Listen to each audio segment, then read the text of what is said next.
Hello friends, आज की video में हम सब पढ़ेंगे 6th क्लास की हिंदी की बुक वसंत का पार्ट 3 नादान दोस्त। इस वीडियो में हम इस पार्ट के सारांश को पढ़ेंगे। तो सबसे पहले मैं आपको इस पार्ट के बारे में बताती हूँ। यह पार्ट नादान दोस्त, इसमें केशव और श्यामा नाम के 2 बच्चे होते हैं जो चिड़िया के अंडों को लेकर बहुत उत्सुक होते हैं। वह दोनों चिड़िया के अंडों की देखभाल करने की कोशिश करते हैं, लेकिन उनकी नादानगी से चिड़िया के अंडे नष्ट हो जाते हैं। तो अब हम पढ़ेंगे इस पाठ को।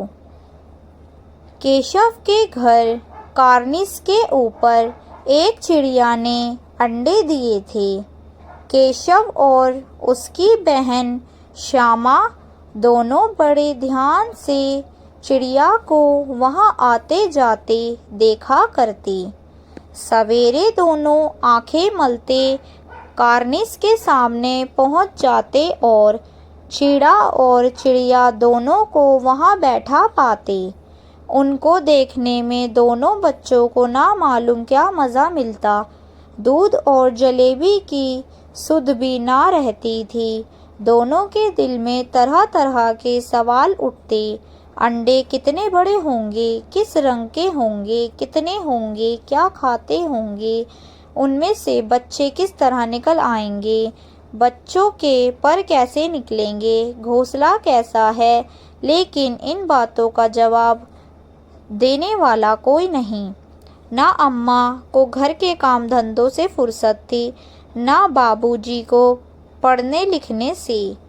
दोनों बच्चे आपस ही में सवाल जवाब करके अपने दिल को तसल्ली दे लिया करते थे।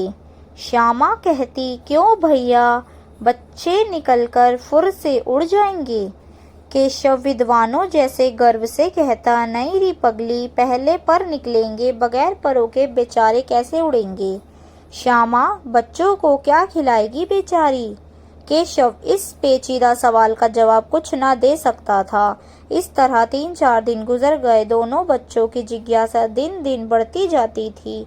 अंडों को देखने के लिए वे अधीर हो उठते थे। उन्होंने अनुमान लगाया कि अब जरूर बच्चे निकल आए होंगे। बच्चों के चारे का सवाल अब उनके सामने आ खड़ा हुआ। चिड़िया बेचारी इतना दाना कहाँ पाएगी कि सारे बच्चों का पेट भरे। गरीब बच्चे भूखे मारे चूं चूं करके मर जाएंगे। इस मुसीबत का अंदाजा करके दोनों घबरा उठे। दोनों ने फैसला किया कि कार्निस पर थोड़ा सा दाना रख दिया जाए। श्यामा खुश होकर बोली, तब तो चिड़िया को चारों के लिए कहीं उड़ना ना जाना पड़ेगा ना। केशव, नहीं, तब क्यों जाएगी। श्यामा, क्यों भैया, बच्चों को धूप ना लगती होगी। केशव का ध्यान इस तकलीफ की तरफ ना गया था। बोला, जरूर तकलीफ हो रही होगी, बेचारे प्यास के मारे तड़पते होंगे। ऊपर छाया भी तो कोई नहीं।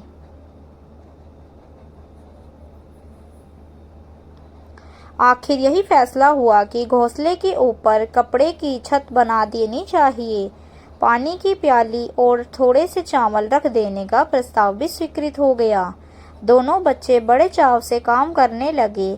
श्यामा की माँ आंख बचाकर मटके से चावल निकाल लाई। केशव ने पत्थर की प्याली का तेल चुपके से जमीन पर गिरा दिया और उसे खूब साफ करके उसमें पानी भरा। अब चांदनी के लिए कपड़ा कहाँ से लाएं? फिर ऊपर बगैर छड़ियों के कपड़ा ठहरेगा और कैसे, और छड़ियाँ खड़ी होंगी कैसे। केशव बड़ी देर तक इसी उधेड़बुन में रहा। आखिरकार उसने यह मुश्किल भी हल कर दी। श्यामा से बोला, जाकर कूड़ा फेंकने वाली टोकरी उठा लाओ, अम्मा जी को मत दिखाना। श्यामा, वह तो बीच से फटी हुई है, उसमें से धूप ना जाएगी। केशव ने झुंझलाकर कहा, तू टोकरी तो ला, मैं उसका सुराख बंद करने की कोई हिकमत निकालूंगा। श्यामा दौड़कर टोकरी उठा लाई। केशव ने उसके सुराख में थोड़ा सा कागज ठूस दिया और तब टोकरी को एक टहनी से टिकाकर बोला, देख ऐसे ही घोंसले पर उसकी आड़ कर दूंगा, तब कैसे धूप छाए आएगी। श्यामा ने दिल से सोचा, भैया कितने चालाक हैं। गर्मी के दिन थे, बाबूजी दफ्तर गए हुए थे, अम्मा दोनों बच्चों को कमरे में सुलाकर खुद सो गई थी, लेकिन बच्चों की आंखों में आज नींद कहाँ। अम्मा जी को बहलाने के लिए दोनों दम रोके आंख बंद किए मौके का इंतजार कर रहे थे। जो ही मालूम हुआ कि अम्मा जी अच्छी तरह से सो गईं, दोनों चुपके से उठे और बहुत धीरे से दरवाजे की सिटकनी खोलकर बाहर निकल आए। अंडों की हिफाजत की तैयारियां होने लगीं। केशव कमरे से एक स्टूल उठा लाया, लेकिन जब उससे काम न चला तो नहाने की चौकी लाकर स्टूल के नीचे रखी और डरते डरते स्टूल पर चढ़ा।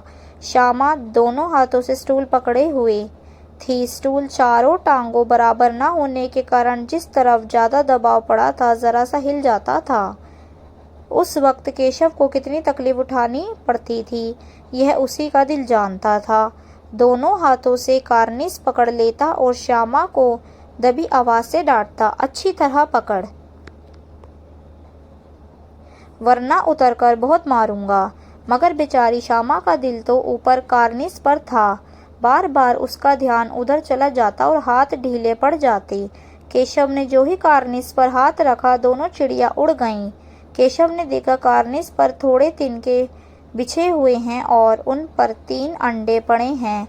जैसे घोंसले उसने पेड़ों पर देखे थे, वैसा कोई घोंसला नहीं है।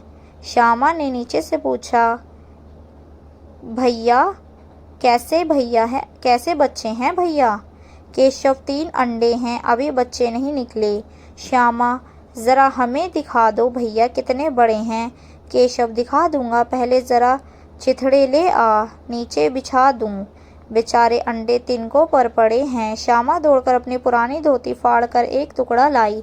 केशव ने झुककर कपड़ा ले लिया, उसकी कई तह करके उसने एक गद्दी बनाई और उसे तिनकों पर बिछाकर तीनों अंडे धीरे से उस पर रख दिए। श्यामा ने फिर कहा, हमको भी दिखा दो भैया। केशव, दिखा दूंगा, पहले जरा वह टोकरी तो दे दो, ऊपर छाया कर दूं। श्यामा ने टोकरी नीचे से थमा दी और बोली, अब तुम उतर आओ, मैं भी तो देखूं। केशव ने टोकरी को एक टहनी से टिकाकर कहा, जा दाना और पानी की प्याली ले आ, मैं उतर जाऊं तो तुझे दिखा दूंगा। श्यामा प्याली और चावल भी लाई। केशव ने टोकरी के नीचे दोनों चीजें रख दी और आहिस्ता से उतर आया। श्यामा ने गिड़गिड़ाकर कहा, अब हमको भी चढ़ा दो भैया। केशव, तू गिर पड़ेगी। श्यामा, ना गिरूंगी भैया, तुम नीचे से पकड़े रहना। केशव, ना भैया, कहीं तो गिरा पड़ी तो अम्मा जी मेरी चटनी ही कर डालेंगी, कहेंगी कि तूने ही चढ़ाया था। क्या करेगी देखकर। अब अंडे बड़े आराम से हैं, जब बच्चे निकलेंगे तो उनको पालेंगे। दोनों चिड़ियां बार बार कार्निस पर आती थी और बगैर बैठे ही उड़ जाती थीं। केशव ने सोचा, हम लोगों के डर से नहीं बैठती। स्टूल उठाकर कमरे में रख आया, चौकी जहां की थी वहां रख दी। श्यामा ने आंखों में आंसू भरकर कहा, तुमने मुझे नहीं दिखाया, मैं अम्मा जी से कह दूंगी। केशव, अम्मा जी से कहेगी तो बहुत मारूंगा, कहे देता हूँ। श्यामा, तो तुमने क्यों मुझे दिखाया क्यों नहीं। केशव, और गिर पड़ती तो 4 सर ना हो जाते। श्यामा, हो जाते, देख लेना, मैं कह दूंगी। इतने में कोठरी का दरवाज़ा खुला और माँ ने धूप से आंखों से बचाते हुए कहा, तुम दोनों बाहर कब निकल आए। मैंने कहा ना था कि दोपहर को ना निकलना। किसने किवाड़ खोला। किवाड़ केशव ने खोला था, लेकिन श्यामा ने माँ से यह बात नहीं कही। उसे डर लगा कि भैया पिट जाएंगे। केशव दिल में काँप रहा था कि कहीं श्यामा कह ना दे अंडे ना दिखाए थे। इससे अब उसको श्यामा पर विश्वास ना था। श्यामा सिर्फ मोहब्बत के मारे चुप थी या इस कसूर में की हिस्सेदार होने की वजह से इसका फैसला नहीं किया जा सकता। शायद दोनों ही बातें थीं।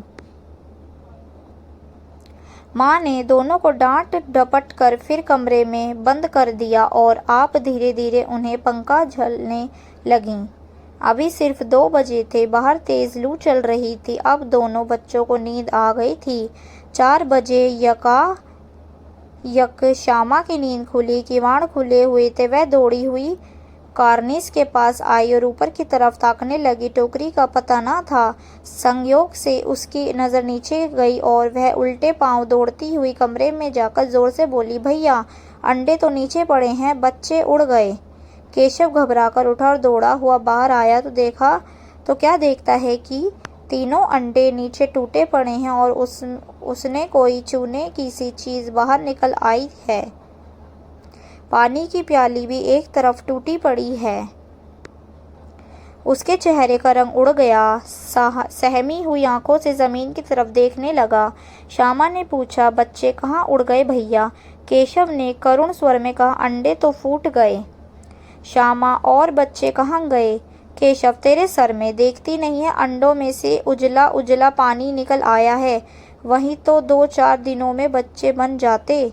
माँ ने सोटी हाथ में लिए हुए पूछा, तुम दोनों वहाँ धूप में क्या कर रहे हो?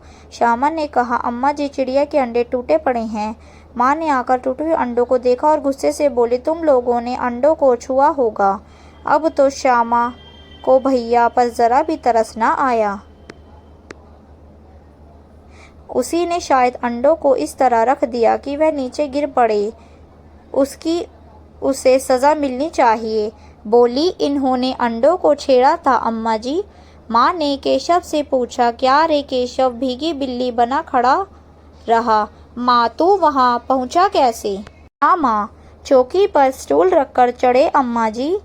केशव, तू स्टूल थामे नहीं खड़ी थी?